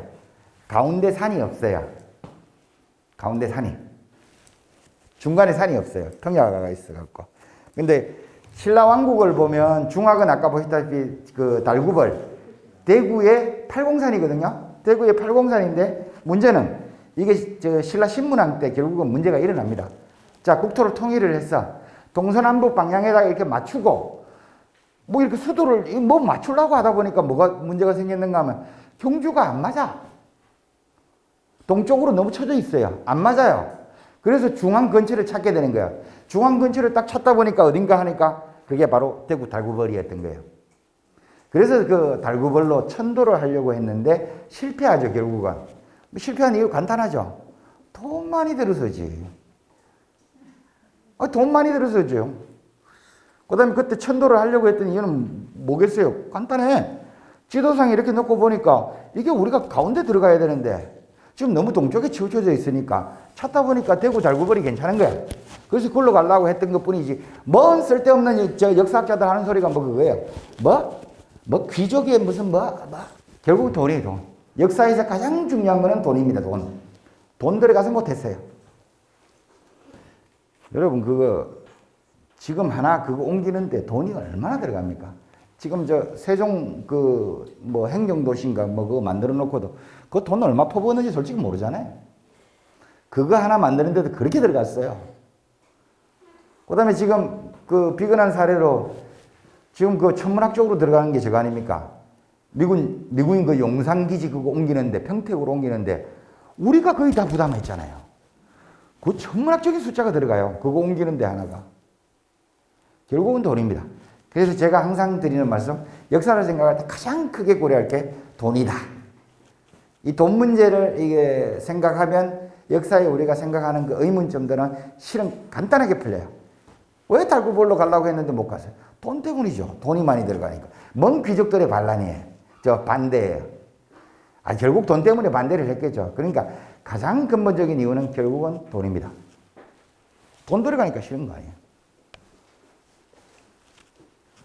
근데 저는 아무리 봐도 지금 그 박혁거세 건국지는 금성은 그 동국여지 성남인이 뭐 상복사기하고 막 다르고 한데 이쪽에 창림사라든지 이 나정 주변에서 찾을 수밖에 없어요. 금성은 여기 있어요. 박혁거세 건국지는 여기에요. 여기일 수밖에 없어요. 근데 지금 문제는 다 싸그리 사라지고 나서 흔적을 아직 못 찾았을 뿐인데 어쨌든 이 오릉하고 나정하고 포석정하고 이쪽 사이에 있는 이쪽 어디 일대가 분명히 박혁거세 이래 초창기 한동안 신라의 진짜 왕궁이 있던 자리예요. 저는 여기가 이쪽 어딘가에 금성이 있어야 된다고 보는데 문제는 뭐 흔적도 못 찾아내니까 모르죠. 어쨌든 여기 보면 이쪽에 있어야 돼요. 근데 여기는 뭐 저 박혁거세 엄마는 이쪽이지만 실제로 박혁거세가 태어난 곳은 나정이잖아요. 나정이고 그다음에 실제로 묻힌 곳도 저기 오릉이 뭐 박혁거세 능인이 아니니 뭐 하는 그런 논란이 없지 않은데 저기 맞아요. 저 근처에 맞아요. 그러니까 여러 정황으로 봐갖고 이쪽에 나정 일대, 이쪽 창림사지 이쪽 주변이 박혁거세 초창기 신라시대의 중심지는 맞습니다. 확실합니다. 근데 이 선도산이 이쪽에 있고 지금 월성이 여기에 있어요. 지금 문제는 이거예요. 위에서 내려다 보니까 이게 동서남북 방향이 정확히 이렇게 되어 있거든요. 이게 서학이 고봉군이 지금 희한합니다. 이거 왜 이런지 모르겠어요. 자, 이게 또 동서남북 방향으로 그대로 맞춘 건데 이쪽이 북쪽이고 서쪽이고 동쪽이고 이런데 지금 문제는 이게 일렬로 이렇게 쭉 서 있는데 물론 여기에 배총 같은 거 작은 무덤들이 있었을 가능성이 있어요. 있지만 이 큰 주축 왕릉 혹은 왕릉급으로 생각되는 것은 일렬로 쫙 이루고 있는데 문제는 동서장축이에요. 자, 여기서부터 쭉 서 있는데 문제는 이 무덤들이 어느 방향을 정면으로 삼았는지는 사실은 증거가 없어요. 왜?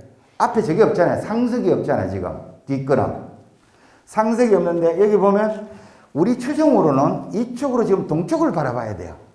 이쪽에 서쪽에서 동쪽으로 쫙 바라보고 있다고요. 요거 무효랑릉이에요. 이른바 무효랑릉이고 이 상석 위치가 원래 위치에 아니면 바뀌었어요. 혹시 여기에 대해서 정보 알고 계시는 분 있어요?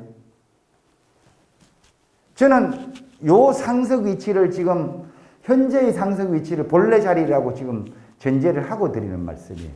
이거 보면 태종무효랑릉을 보면 여기 상석인가요? 아니면 여기인가요? 지금 어떻게 되어 있죠? 제가 헷갈리네요. 우리 문에 들어가면 정문에 들어가면 여기 아니에요? 맞죠? 이게 지금 골때리입니다. 정확히 지금 동쪽을 향하고 있어요. 그러면 이 무덤들도 똑같다고 봐야 돼요. 뒤에 무덤들도. 서쪽에서 정확히 동쪽을 바라보고 있어요. 이게 도대체 왜 이런지 이 시대 때 태종무효랑 시대 때 가면 남북 중심축으로 바뀌거든요. 그래서 남쪽에다가 원래 상석을 둔다고요. 그럼에도 불구하고 이쪽은 여전히 거전시대 적성목가품 시대 목강묘 시대와 더불어서 똑같이 동쪽을 지금 바라보고 있어요. 정문을 삼고 있어요. 이게 저는 독특하다는 거예요. 자, 이게 지금 여기 경주 월성이고 여기는 지금 제 추정대로는 박혁거세 뭐 초기 중심지 금성 뭐 어디 있는데 중요한 거는 이 사학고분군을 중심으로 해갖고 이게 봤을 때 여기 뭐 월성이든 어디든 금성이든 이게 정확히 서쪽 지점에 지금 가 있어요.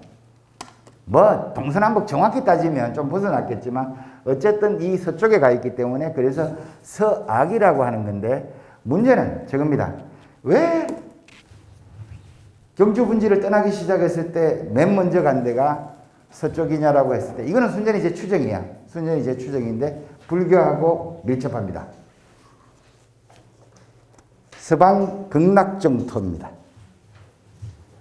왜 경주 분지를 떠난 왕릉이 처음에 공동묘지를 형성하기 시작한 데가 하필 서악인가라고 했을 때 제 추정은 증거는 없어요. 제 추정은 바로 서방 극락정토라는 불교 신앙에 유행하고 밀접하다라고 보고 있습니다. 자, 불교 신학에서는 부처는 복수들입니다. 복수입니다. 부다가 아니고 더 부다가 아니고 부처에서 최고 신격이라고 할 수 있는 이 부처는 복수입니다. 부다즈입니다. 근데 불교에서 구상하는 부처는 시공간 양대 계열이 있어요. 시간적으로 보면 현재의 석가모니 부처님을 기준으로 해갖고 그 전시대에 있었던 부다즈들을 대표적으로는 과거 전세 7불이라고 하죠. 물론 7분만 계셨던 건 아니죠. 수많은 부다즈가 계셨지만 그 중에서도 대표적으로 우리는 석가모니 부처님 이전에 7분의 대표적인 부처님을 골라서 전세 7불 혹은 과거 7불 이렇게 말을 합니다. 그 다음에 이 석가모니 부처님의 불법이 지배하는 지금 현 세계가 지나고 나면 5억 6천만 년이 지나고 나면 미래 세계의 부처님이 지금 저쪽에서 기다리고 계세요. 그분이 바로 미륵 아닙니까? 미륵은 그래서 이게 부처이기도 하고 보살이기도 하는 왔다 갔다 하는 어정쩡한 존재예요. 그래서 미륵은 보살로 등장하기도 하고 부처로 등장하기도 하잖아요. 그러니까 지금 시타르타 부처가 석가모니 부처님이 미륵 보고 자기 보살들 중에서 야 네가 다음 세계에 너 부처돼. 그러니까 너 몸 조심해라 이거잖아요. 너 몸 함부로 놀리지 말고 잘 이끌어. 그러니까 미륵은 할 일이 뭐가 있어요? 자기 부처 되기 위해서 그 대권을 이어받기 위해서 사고를 안 쳐야 되니까 맨날 뭐 하고 있어요? 미륵은 사고 치면 안 되니까 맨날 자야 돼. 그래갖고 이게 금동미륵 방가 사유상이거든요. 쥐 사고 치면 큰일 나거든. 부처님이 이렇게 수기해 주셨잖아요. 네 넥스트 부다데이. 그러니까 한마디로 너 까불지 말고 그냥 조신하게 잘 있으래. 조신하고 잘 있으려니까 맨날 이래갖고 있는 거 아니에요. 그래서 그 양반이 계속 메디테이션에 빠져 있는 이유가 그겁니다.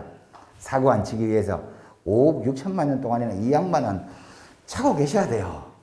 5억 6천만 년 뒤에 미래불이 오십니다.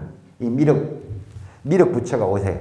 그래서 불교에서는 부다제는 첫째 시간적인 공간상으로 이렇게 부다제들이 나열이 되어 있고 또 하나 공간으로서도 나열이 되고 있습니다. 그래서 그래프로 그리면 이 X자가 되는 건데 공간적으로 보면 자 지금 현 세계 중심 세계 역시 석가모니 부처님이에요. 석가모니 부처님이고 자 이게 공간이라는 개념에서 방향 설정을 이렇게 하잖아요.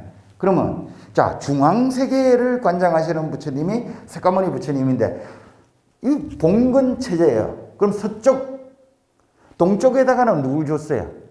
야 동쪽은 네가 다스려 갖고 준 게 약사불이에요. 동방약사불이에요. 그 다음에 서쪽에다 준 거는 그거 바로 아미타부처예요.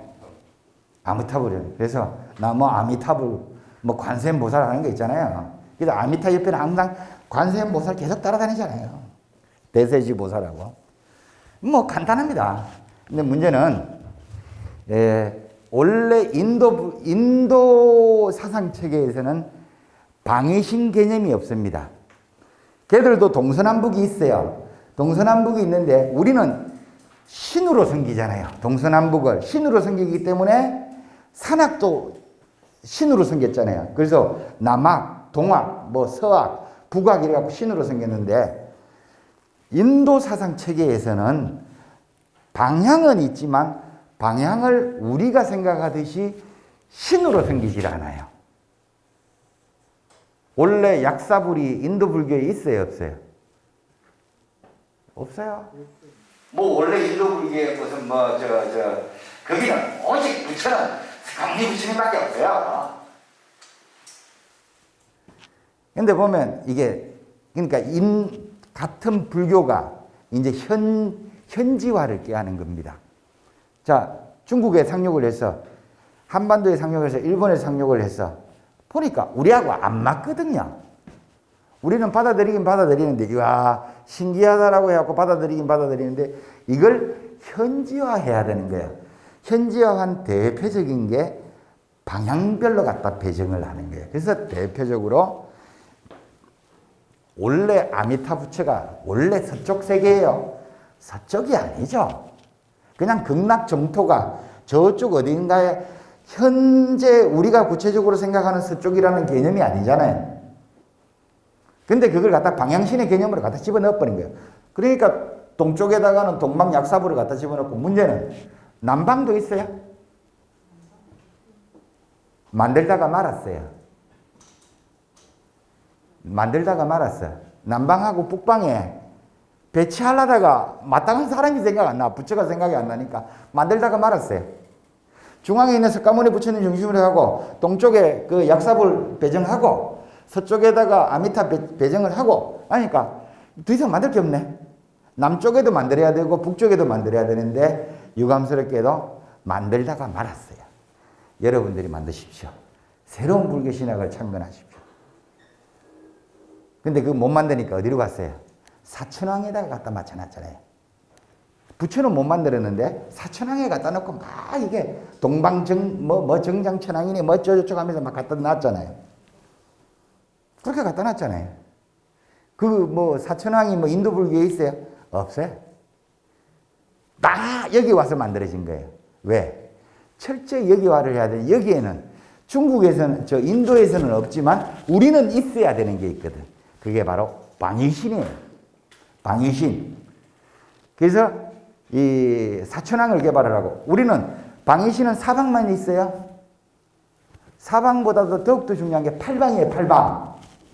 자, 사방을 갖다가 가운데 줄 하나씩 끄면 그게 팔방이 되는데 자, 팔방도 끼워 맞출 수 있어요. 팔방도 끼워 맞춰야 되는데 팔방 끼워 맞출 게 없어요. 부처님이 없어. 더 이상. 없으니까 어떻게 돼요? 팔부신중이라고 하는 걸 개발을 한 거예요. 그 다음에 우리한테 또 중요한 게 1년 12달이에요. 1년 12달이니까 12개를 또 만들어야 돼요. 12개를 만들려고 하니까 불교에서는 12개가 없잖아요. 없어.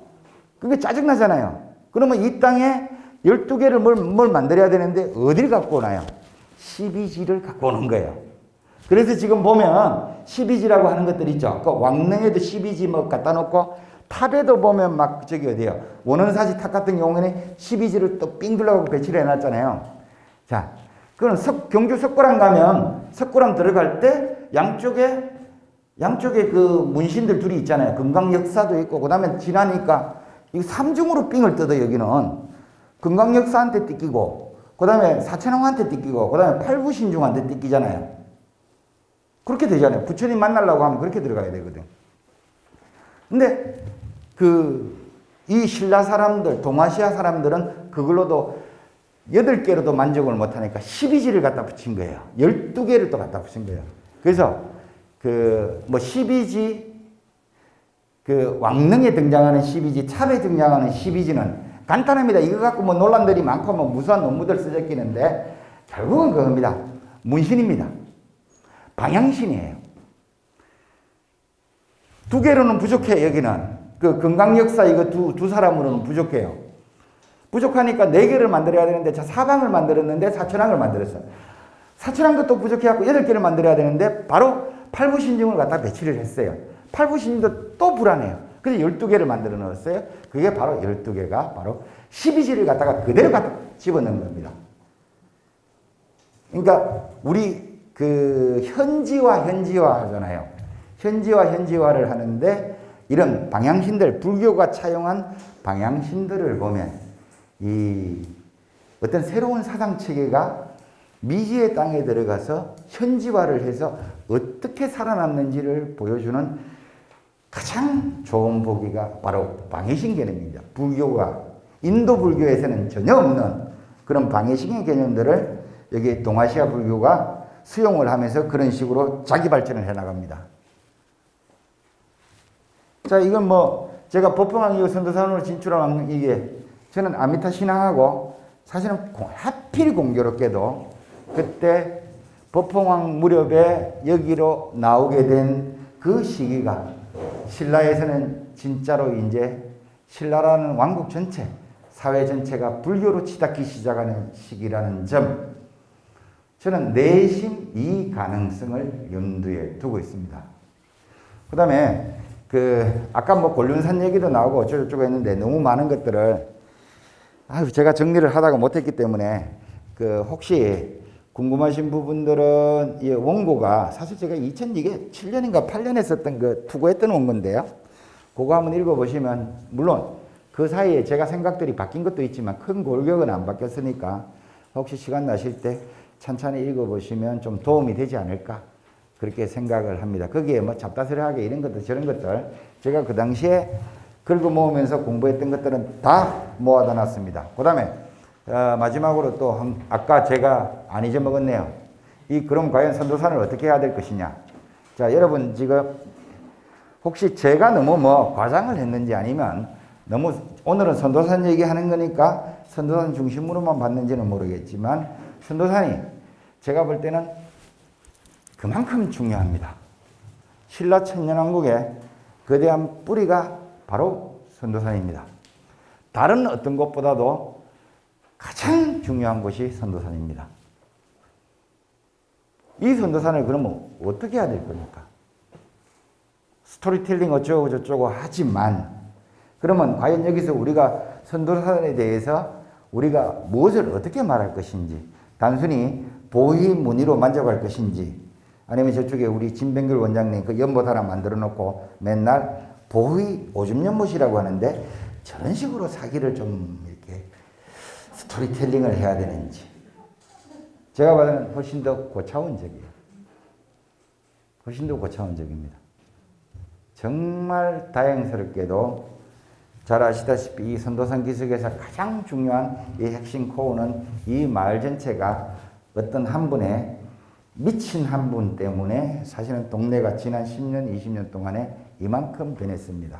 이만큼 변했고, 물론 그 사이에 그만큼 바꿔가는 과정에서 어떻게 주민 모든 분이 다 만족하시겠어요?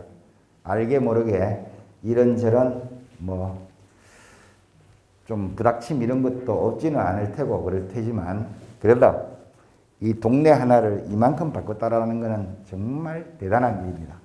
정말 대단한 일이고, 이런 사업들이 모두 이제 선구자의 길을 갔으니까 이런 것을 시도를 하는 다른 지역에서는 이걸 참조를 하면 아무래도 시간도 좀 줄이고 노력도 줄이고 그럴 거 아니에요. 돈도 좀 줄이고. 그래서 그런 것들이 좀 더 많은 지역에서 좀 시도가 되었으면 하고요. 그 다음에 이 선도사는 제가 봐서는 흔히 저는 박물관 만들고 이런 거 안 좋아합니다. 전시관 만들고 이런 건 안 좋아하는데 이 전체 자체가 하나하나의 거대한 박물관입니다. 선도산 전체는.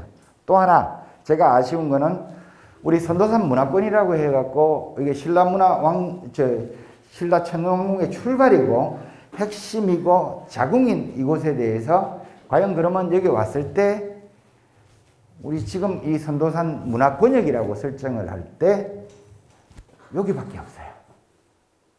그죠?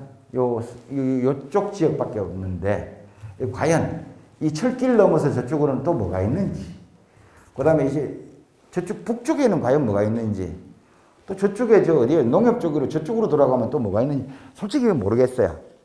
그 다음에 위에 꼭대기도 지금 불상 하나 서 있고, 그 다음에 그 위에 산 꼭대기 올라가니까 지금 돌탑을 쌓고 있던데 그 돌탑들은 흔해 빠졌지만 이게 21세기 문화유산이거든요. 어떻게 보면.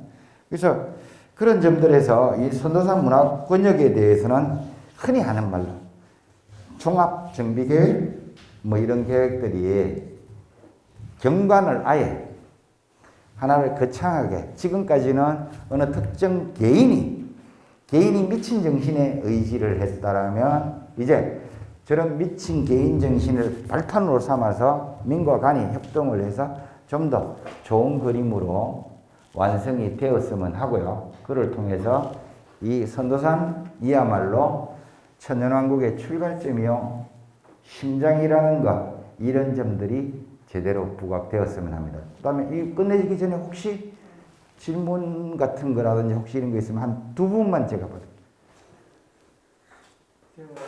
예. 저는 아니고, 선생님은 도로 쪽으로 상당히 연구를 많이 하셨다고. 흉내만 냈습니다. 이용연 하겠다는 말씀 제가 들었는데. 예. 혹시 우리나라 조선 시대 말고 신라 시대에 일반적으로 그래서 나타난 도교적인 경황상, 이 이런 거는 도교 부분이나 이렇게 경황상 말고 또 신라 시대에 도교를 갖다가 집중적으로 이렇게 연구를 했다든가, 불교같이 또 이렇게 한 사람이 인물이 혹시나 있는지. 뭐 기존에 그냥 뭐 도교사에서는 뭐 많이 언급되신 차주환 선생님이나 이런 분들이 성문적으로 좀 많이 하셨는데, 아무래도 그쪽은 문헌에 등장하는 이런 것들 좀 중심으로 많이 하셨고요. 그 이후에 뭐 한두 분 정도 있는데, 그 도교라고 해갖고 미치듯이 뜨는 거는 저밖에 없어요. 근데 조금 이제 최근에 좀 등장을 하기 시작했는데, 저는 이제 결정적으로 봤던 게 문헌을 봐도, 삼국사기 삼국유사를 봐도 이 도교가 너무 강하거든요. 너무 강한데 아무도 그 얘기를 안 하고 보통 이렇게 얘기를 할 때 신라 고유신앙, 뭐 한국 고유신앙, 뭐 샤머니즘 이렇게 얘기를 하더라고요. 근데 제가 의심을 했던 건 그게요. 거기서 말을 하는 한국 고유신앙, 샤머니즘이 보니까 80, 90%가 실은 도교예요.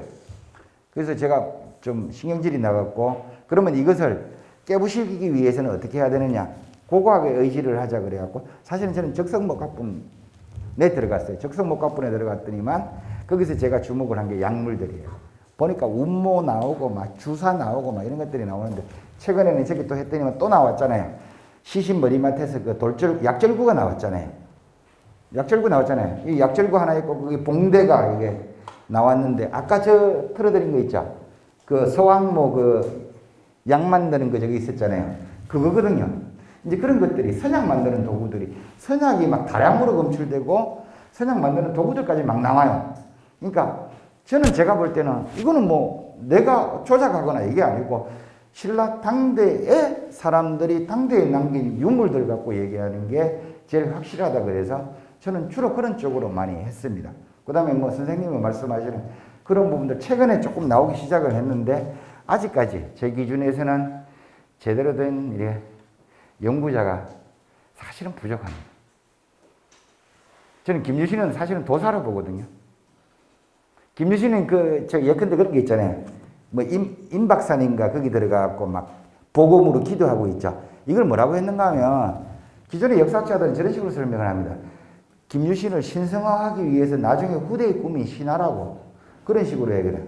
진짜면 어떡할 건데? 진짜면 어떡할 건데요? 자, 김유신이가 15살인가 17살에 임박산이라는 여기 산에 들어가서 기도를 합니다. 칼을 들고 가요. 칼을 들고 막 기도를 하는데, 여기 보니까 별이 여기 감흥을 해갖고 이게 막 울렸다는 거 아니에요. 거기에 노인이 나타나고 비법을 전달해 줬다 그러거든요. 진짜면 어떡할 건데요? 그게 진짜 맞아요. 왜 그런가 하면요, 여러분들 지금 무당들 굿하는 거 있죠? 강신하고 접신한다고 하는 거, 그겁니다. 똑같습니다. 똑같아요. 그러면 왜 무당들 지금 신내림 굿하고 굿하는 거는 실제라고 하면서 왜 김유신이 했다는 거는 왜 안 믿는데? 근데 저는 사실은 그 무속 샤머니즘이라고 하는 거, 그걸 사실은 도교로 보기 때문에 제가 이런 말씀을 드립니다. 혹시 다른 분 또?